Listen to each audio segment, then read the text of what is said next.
Hi, friends. I'm beginning today with your view from the pew on a normal Sunday at Trinity. There's the pulpit and where the choir has sat and the organ, and of course the beautiful stained glass window and the centrality of the cross in our worship time together. This morning I got a devotional from a writer named Rachel Remen. And in it, she talks about the challenges of living life at the edges. Now, these past 9 weeks or so have certainly been, we've been experiencing life at the edges.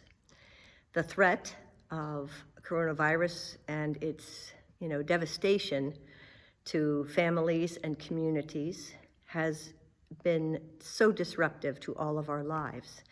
And it's so real that healthy people, random healthy people, are sick and then become compromised in such a way that they can't recover. And so while not all of us have experienced the virus, we have in fact experienced its threat.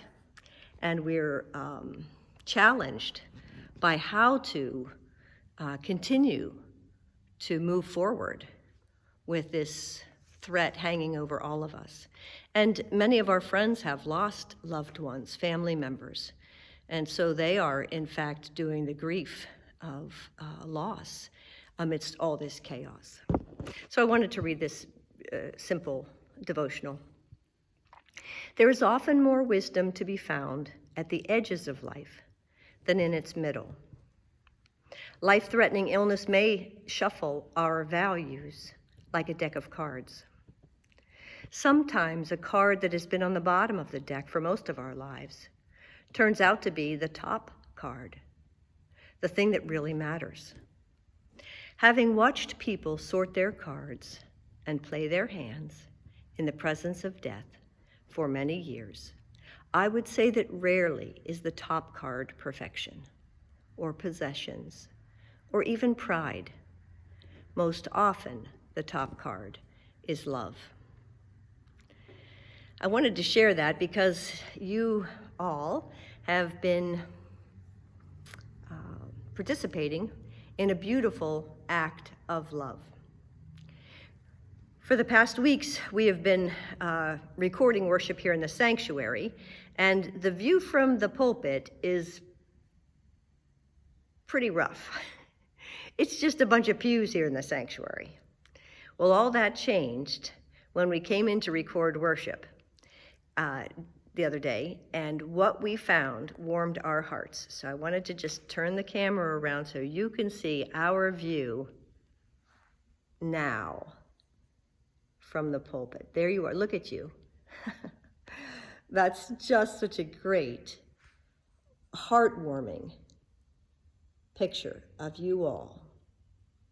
For the first time in all these weeks, we can actually see you with our eyes, even though it's not the real you. We can see where you sit, and we can almost imagine the conversations, the big chatter that happens before worship, as you would tell stories and get caught up with each other throughout the week. And this act of love touched us deeply.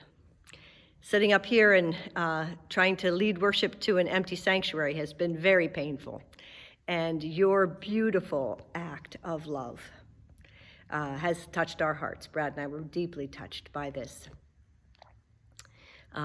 So I know that I don't have all the names of everyone who's participated, so forgive me if I've missed someone, but Julie Monahan and Mindy, of course, and Wendy Barba, and Amy Vitsurik and Pam Bentley. There are probably others. Those are just the names that have bubbled up to the top in the past few days as we've been just celebrating the joy of this beautiful view. It makes us miss you even more, and we will have to be patient in these next weeks, as we are still not able to gather together. But I just wanted to thank you from the bottom of our hearts for the joy that you gave us and the confirmation of our connection, right? The affirmation that we are, in fact, together, even when we're apart.